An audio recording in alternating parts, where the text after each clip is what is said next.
Well, it happened. This little pandemic has turned into something a little bit more than I had anticipated.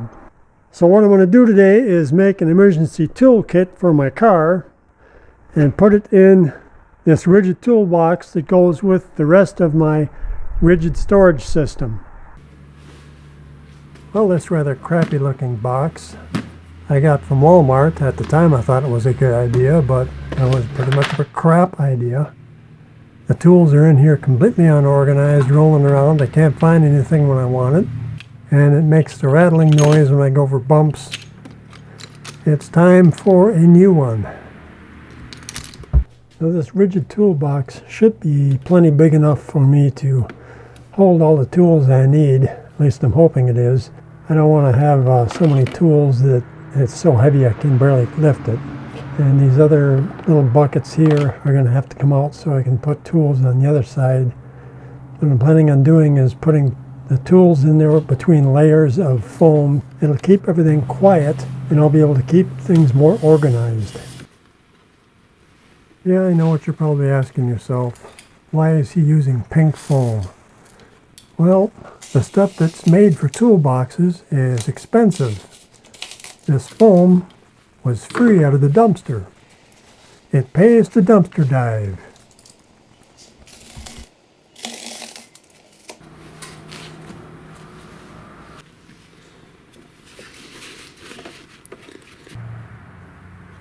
Well, now here's a shocker.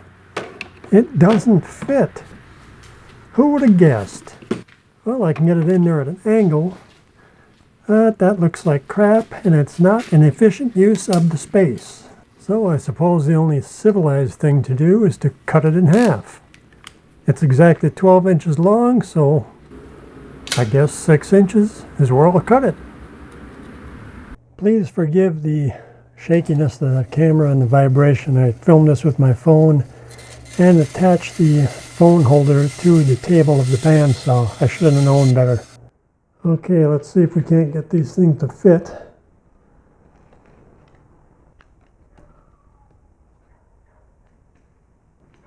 And that's the beauty of working with foam. If it's wrong, it's wrong. You just slice a new piece and do it again.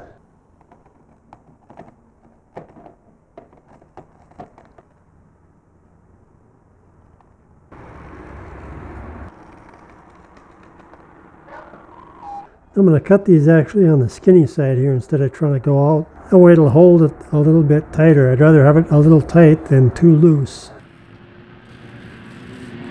Now the ideal way to do this is with a hot wire, but I don't have a hot wire, so I'm stuck with doing this with a blade.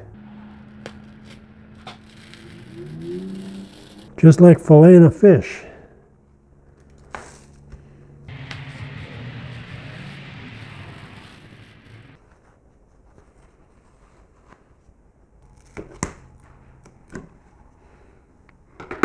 Sometimes you need scissors. Let's test this for fit. I think that's going to work.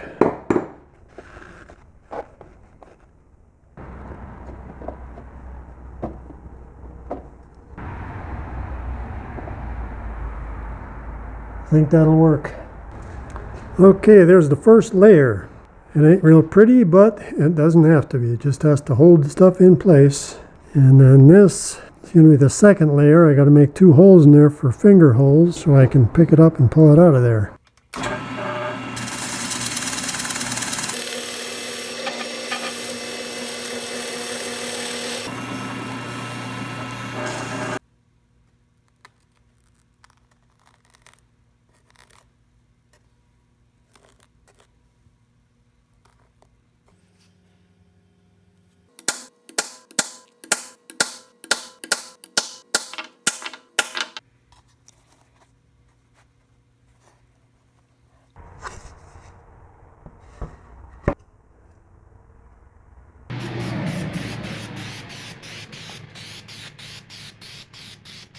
Let that sit for a little while, I think about a minute, and then we'll go by in the other direction.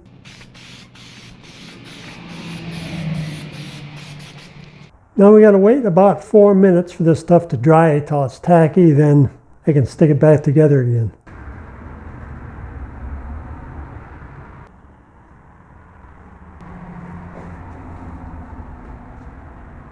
I think we got her.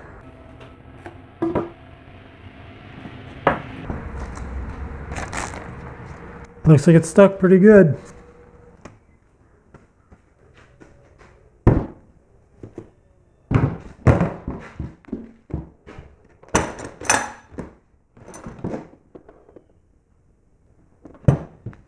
Well, did I make an embarrassing mistake? I should have saw that coming. I didn't. Sometimes you just get in a hurry and you don't think things through. Let me show you what I did.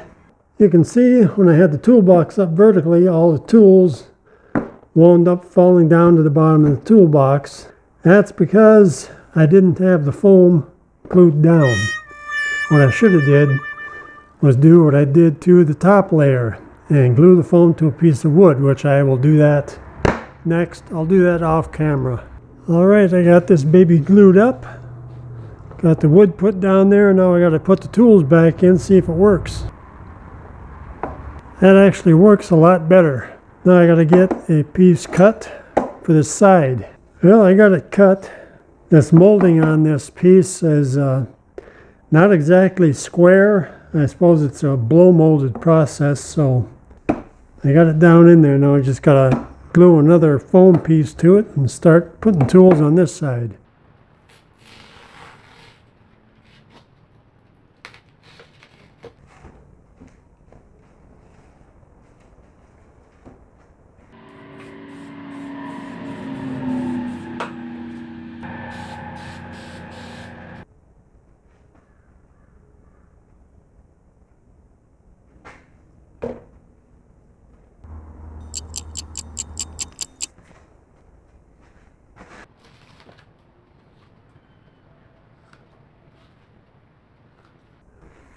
I decided to use a couple of these larger awkward tools on the bottom. I'm going to put the stuff on the bottom I don't use too much and put the tools on top that I reach for all the time.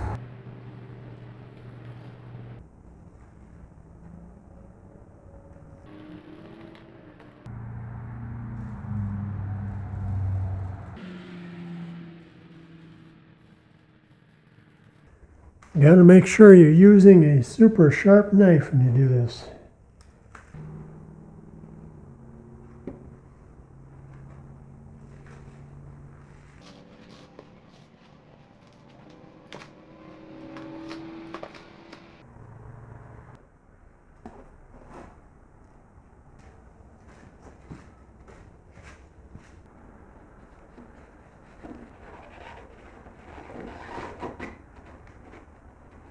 All right, fits pretty good.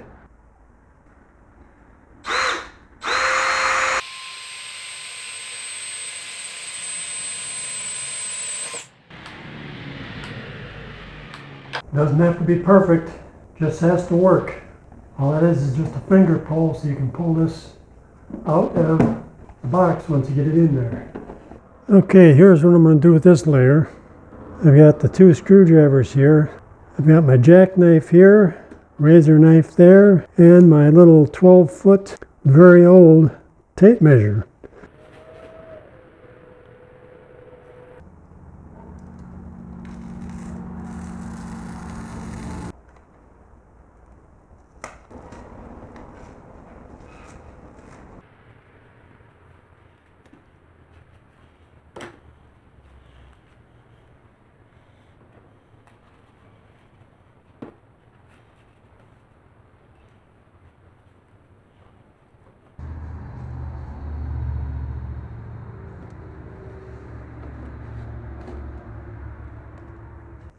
Alright, now we got the middle section to do. Well, there we go. Looks like everything fits okay. I even got some room left over for something else.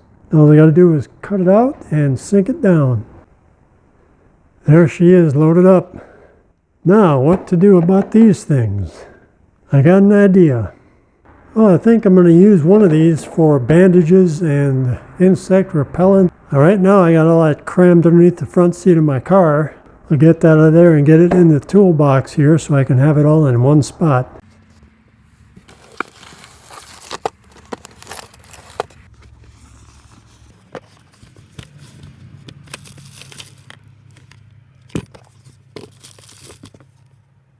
Alright, I'm going to toss the tweezers in here. I'm going to toss some bandages in here.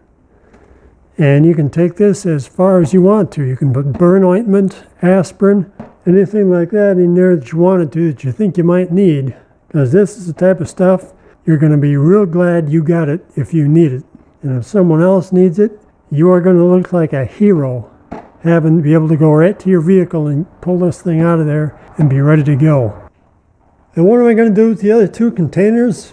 Well, I could take them out and put in 2 more layers of foam and put tools in that way.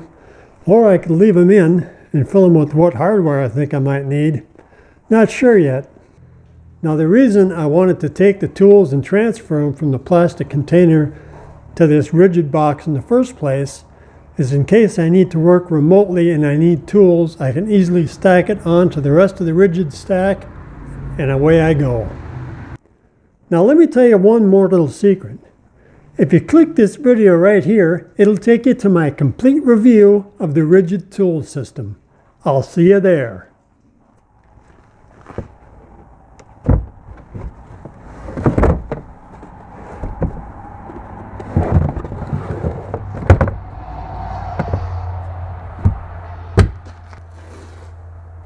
Fits like a glove.